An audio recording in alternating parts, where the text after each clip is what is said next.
Living with her new boyfriend, a well-liked 20-year-old Massachusetts woman is enjoying a life of art, music, and working at a local restaurant to support herself.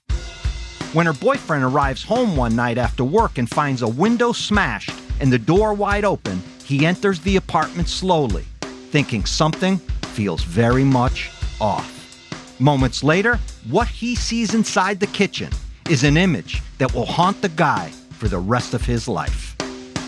My name is M. William Phelps. I'm an investigative journalist and the true crime author of close to 50 books.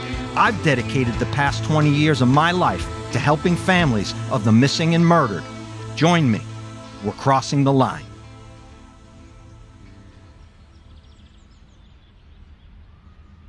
It's the summer of 2011 in Hampden County, Massachusetts. 20-year-old Amanda Plasse is living her best life. With dark black curly hair, brown eyes, just over 5 feet tall, 100 pounds, Amanda might be petite, but her sunny personality and warmth make her a presence wherever she goes. Amanda is content living in her own apartment on School Street in downtown Chicopee, Massachusetts. She works at a local restaurant chain, Friendly's, as a waitress, and the social nature of the job lends itself to her outgoing, genial disposition of joy and love. Part of who Amanda is includes a passion for art, poetry, and music. Part of her artistic nature also includes writing. Amanda grew up in Chicopee with her siblings, Amy Lee and Nicholas. She's a free spirit, unafraid to share the positivity and happiness she has worked so hard to achieve and maintain. And you know, how many of us can say that about ourselves? Chicopee, Massachusetts is in the central southern part of the state, not far from the Connecticut border, just outside Springfield. It's an old industrial town along the banks of the Connecticut River. Many of its crumbling mills have been converted into apartment buildings. Once known for its many different villages, Westover Air Force Base is in town, and at any given moment you can see those huge cargo military planes taking off and landing. Traveling so seemingly slow, you wonder how they even stay in the sky. Amanda began dating 27-year-old Seth Green, a carpenter, not the actor, in the early part of August 2011. She is excited about the relationship, which seems to be moving along at lightning speed. By August 25th, just a week after they started dating, Seth has already moved all of his belongings into Amanda's School Street apartment. Seems quick, maybe too quick. They have been inseparable since meeting, and for me, there is no judgment here about how others live their personal love lives. Some move at different speeds than others. It's obvious Amanda and Seth, young and maybe naive, but figuring out the world together, believe they'd found their other half. When Seth arrives home from his construction job on August 25th, he and Amanda sit and talk, smoke some weed, which Seth later says they did regularly. Seth had his own interests in the arts, and he made jewelry. So as he is working on his latest project, Amanda is on the opposite side of the room doing what she adores, painting. It turned into a perfect night, same as those before it, and Seth knew those that would follow. There would be challenges and arguments and whatever else a relationship tosses at them, but he and Amanda would manage. The next day, Seth awakes and kisses Amanda good morning. He needs to head off to work. Amanda had her shift at Friendly starting at 5 p.m. that day and is planning to spend the day working on her art. She doesn't have a vehicle, but Seth tells her not to worry. He'd be back home in time to pick her up and bring her to work. Later that same afternoon, Seth realizes he is not going to be able to make it in time to get Amanda to work at the start of her shift. The day had gotten away from him at work. That's okay, no worries. She will find a ride, Amanda tells him. And this is who Amanda is. Someone able to go with the flow of life without letting anything disrupt her overall calm and peaceful demeanor. Amanda and a friend from work text each other most of the day. When Amanda realizes Seth cannot bring her to work, she texts her friend and asks her for a ride. They are both starting at 5 p.m. That friend phones Amanda just before 5 p.m. She wants to tell her, I'm outside, the car's running, come on, let's get our asses to work. But Amanda does not answer her phone. The friend waits about 5 minutes and then leaves, thinking Amanda must have gotten a ride from someone else. Amanda had a love of life, many of those around her later said. She touched people with her grace, making an immediate impression on most who met her. There were customers who traveled from Connecticut and other parts of Massachusetts just to sit in her section at Friendly's when she was working. A simple gesture that says so much about her. When Seth gets out of work, later than usual, he drives to Friendly's to say hi to Amanda. He wants to say sorry in person for not picking her up, and it will be nice just to see her. He walks into Friendly's and begins looking around. Amanda might be a tiny thing, but she is hard to miss. Seth, however, doesn't see her anywhere, so he asks someone if she's in the kitchen. Apparently, Amanda never made it to work.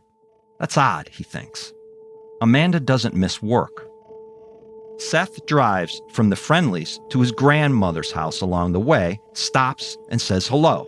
Then he heads to School Street in the apartment where he now basically lives with Amanda. On his way to the apartment, Seth is wondering what's up. He's called and there is no answer. But Amanda could be locked into some sort of artistic zone and painting. The music could be blaring loud and she can't hear the phone. He parks and gets out of his vehicle, walks up the porch steps and, Seth later claims, notices that a porch window on the third floor where he and Amanda live is broken, and this alarms him. So he slowly goes toward the door into the apartment and realizes all he needs to do is kind of push it open. Something feels very off with this situation. Inside the apartment now, Seth's eyes are drawn toward the kitchen, which is in his direct line of sight. His first impression when he stares at the floor is that Amanda must have spilled red paint all over the place. There are red spatters and pools of red everywhere. Then he sees Amanda on the floor with what he believes in his mind is red paint all around her body. She's wearing a bra and long pants. She's not moving. In a panic, Seth later says, he realizes Amanda is in trouble and he runs toward her, kneeling, trying to do CPR, thinking she might have fallen. But Amanda is not responding. CPR is not working. So he calls 911. Waiting for medics and cops to arrive, Seth knows it's too late. Amanda is gone.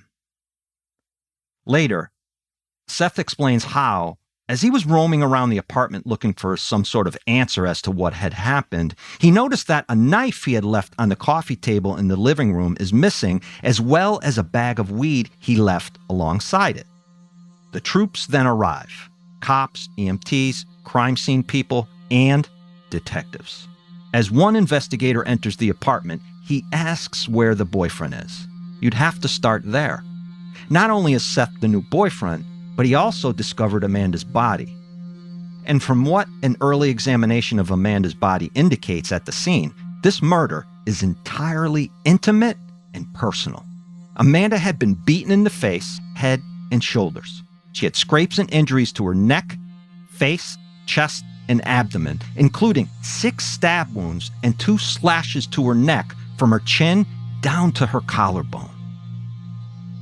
This is a frenzied and methodical, rage-filled attack with a knife and likely fists. Somebody was full of volcanic rage toward Amanda. This is not some sort of home invasion by a random scumbag. Amanda's killer knew her. That is so very clear. The investigator making his way through the apartment is told Seth is out on the back porch, so he finds his way over to him.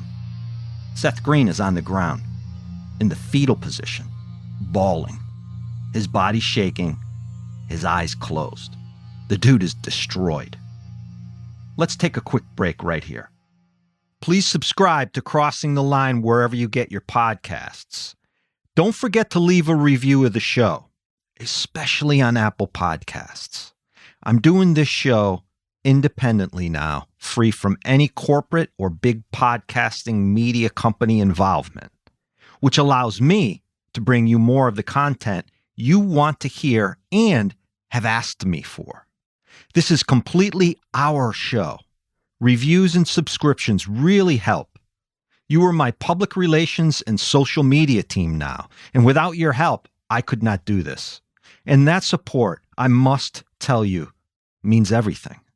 It's incredibly humbling. And I want to thank each one of you for listening. We can grow this show together, which will allow me to do even bigger things with it. If you go to crossingtheline.biz or mwilliamphelps.com, you can contact me there to suggest cases or just say hello. And look for me across all social media platforms at M. William Phelps. That's the @ symbol and my name, M. William Phelps. Be right back.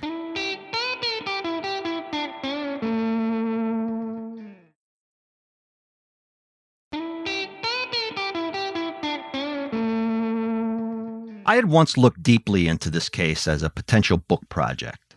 I live about 40 minutes from where this happened in Chicopee. One of my favorite places, Coffee Cup Bakery, is in Chicopee. My family on my mother's side is from that area. Yet, as I began to look deeper and deeper into Amanda's story and her murder, I backed off that book project because it became too close to home, if you will. All of these stories hit me hard, but some cut directly into the soul and fester. This was one of those. Anyway, as the investigation begins, there seems to be no shortage of physical, forensic, and trace evidence, and yet not a credible suspect within the first few weeks emerges. This murder is obviously overkill and displays all the hallmarks of a crime of passion. Amanda had been stabbed on both sides of her torso, once right into the heart. She fought her attacker with all she had. That is very clear. They do have bloody shoe prints on the carpet and kitchen floor. There is blood everywhere. Cabinets, counters, walls. But that shoe size, 7.5, is awfully small. It is not the size of shoe anywhere close to what Seth Green wears. And it's definitely not Amanda's shoe. The other major clue is that the bloody shoe prints were dry when cops arrived, which proved to crime scene techs when Amanda was murdered, between 4:10 and 5 p.m. They know how long it takes for blood to dry, and so they can double back based on the time Seth walked in and measure the time down to about 20 minutes, give or take. Another discovery is a palm print on the broken window, which had been smashed from the inside out. The first order of business is to eliminate or include Seth Green. I always talk about a crime scene as a bullseye, and the first ring around the eye is everyone the victim knows. A new boyfriend, someone Amanda knew only a week, a guy who finds her body, is the only place you'd begin. Seth is more than willing to do whatever it takes to help and goes right in to take a polygraph test when they ask him. He also gives up his DNA and access to his shoes and his fingerprints. And so Seth Green is eliminated almost immediately. And I want to underscore here that it might seem nonchalant or almost a given to say, anytime you have suspects unwilling to cooperate, you have to believe they are hiding something. But here is Seth Green throwing himself at police to make sure he is eliminated quickly so they can then move past him and begin to find the killer of his girlfriend. This is how it should work. Be cautious when police begin asking you questions. Be curious, but be open and honest. It's the only way to keep an investigation moving. If you are arrested for anything, that is the time to zip it, no matter your involvement. And then what do? You call a lawyer. Amanda Plasse kicked and punched and scratched her killer, which means that underneath her fingernails is her killer's DNA. Yet, unless that DNA is already in the system, no match will pop. And at this time of the investigation, Familial DNA is not really a thing. Departments are not too sold on it. I can tell you stories about that from the Golden State Killer investigation. I was investigating the original Night Stalker case, i.e. the Golden State Killer, in 2010 and 2011 as part of my Dark Minds series for Investigation Discovery. Forensic genealogy was a hard sell to the white shirts for some of the detectives working that case. The higher-ups just didn't want to hear about it then. Even though police have loads of DNA and fingerprint and palm print evidence, the investigation into the murder of Amanda Plasse stalls. Nothing comes back. They have their killer's profile. They just don't know who he is. And then something interesting happens in 2013, 2 years later. And I must say, these are my favorite types of investigators, the ones who don't give up and routinely go over things again and again. Massachusetts State Trooper Ronald Gibbons is in his office one day going through the case file, looking for anything the team might have overlooked or just didn't see for whatever reason. And trust me, you are going to like this guy, Gibbons. He has photographs of the crime scene laid out in front of him. He's focused on the photos, looking for one clue to tip the scales. Anything. In one photograph of Amanda's bedroom, there's a dry eraser whiteboard. It seems insignificant. Just one more thing we all have in our homes. As Trooper Gibbons stares at the photo, he sees something. A signature of sorts. Like a tree in the forest someone carved their name into with a knife or graffiti on a wall, there on the dry eraser board is a quote. Dennis was here. Next to it, a date. 8/11/11. That's like 2 weeks or so before Amanda was murdered. So who is Dennis? Gibbons then does something incredibly smart. He conducts a search for anyone named Dennis living near Amanda in Chicopee. He comes across a dude now living in Westfield, a nearby town, and then cross-references that guy's phone number to see if there's a phone number match in any of Amanda's telephone records. Bang! Gibbons comes across the name. Dennis Rosa-Roman, 24 years old then. He is a small dude, too. Tiny as Amanda. Like, for example, someone who could easily wear a size 7.5 shoe. Be right back.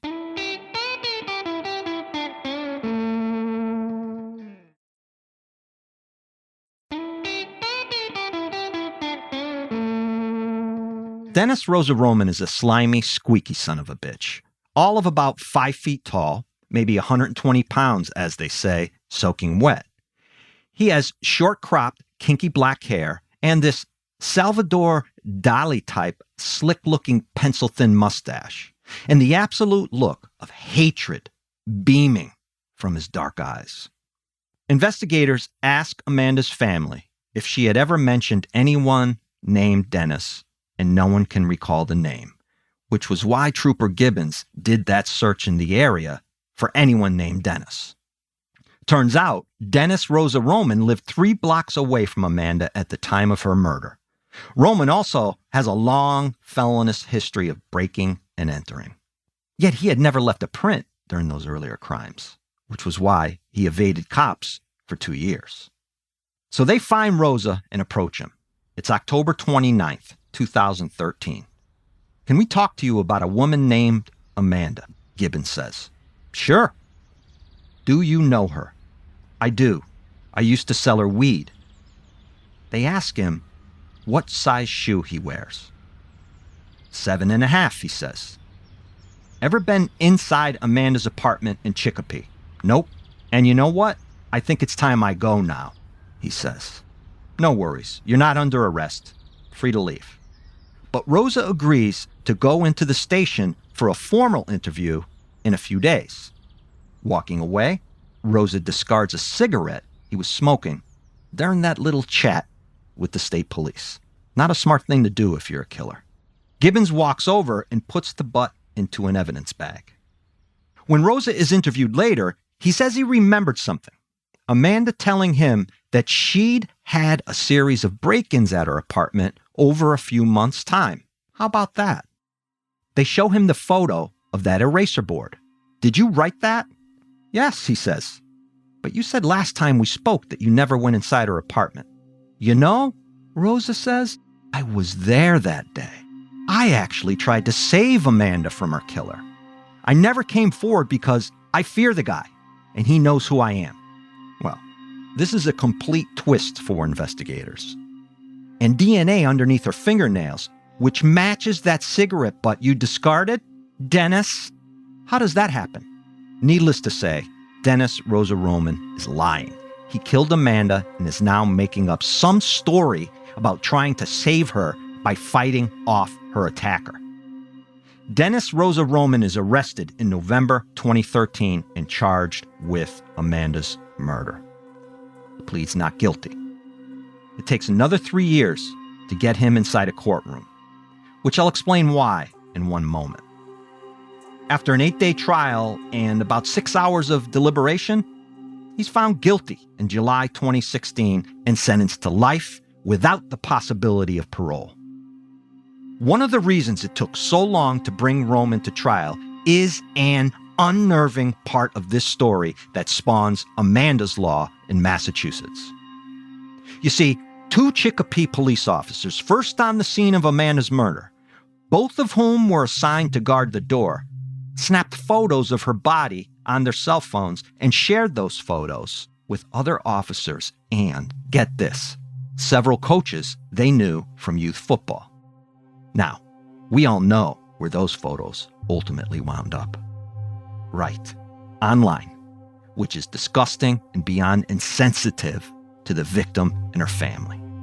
Appalling, actually.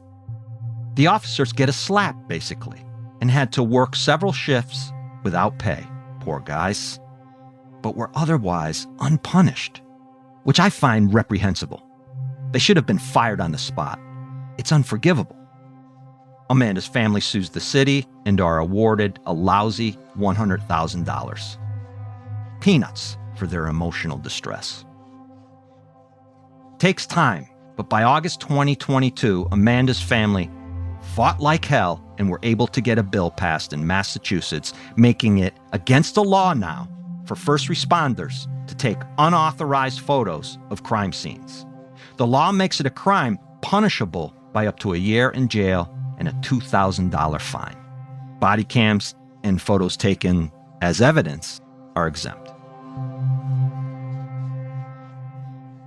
Remember, I need your help. Please subscribe to Crossing the Line wherever you get your podcast. And don't forget, leave a review of the show, especially on Apple Podcasts, and log on to crossingtheline.biz or mwilliamphelps.com to contact me and suggest cases, or just say hi.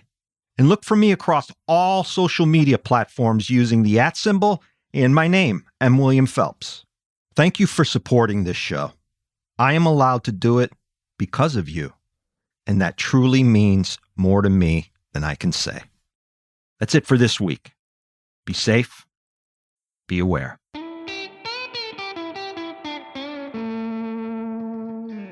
Sources for today's episode come from 41-page Supreme Judicial Court of Massachusetts regarding the case of Commonwealth versus Dennis rosa-roman decision. Several trial-related articles found on masslive.com. New Massachusetts law makes it a crime for first responders to take unauthorized photographs of crime scene. WAMC Northeast Public Radio by Paul Tuthill, August 8th, 2022. CTL is produced by M. William Phelps, LLC, written and executive produced by me, M. William Phelps. Audio mastering and mixing by Matt Russell. Original music written and performed by Thomas Mooney, Tom Phelps, and Matt Russell.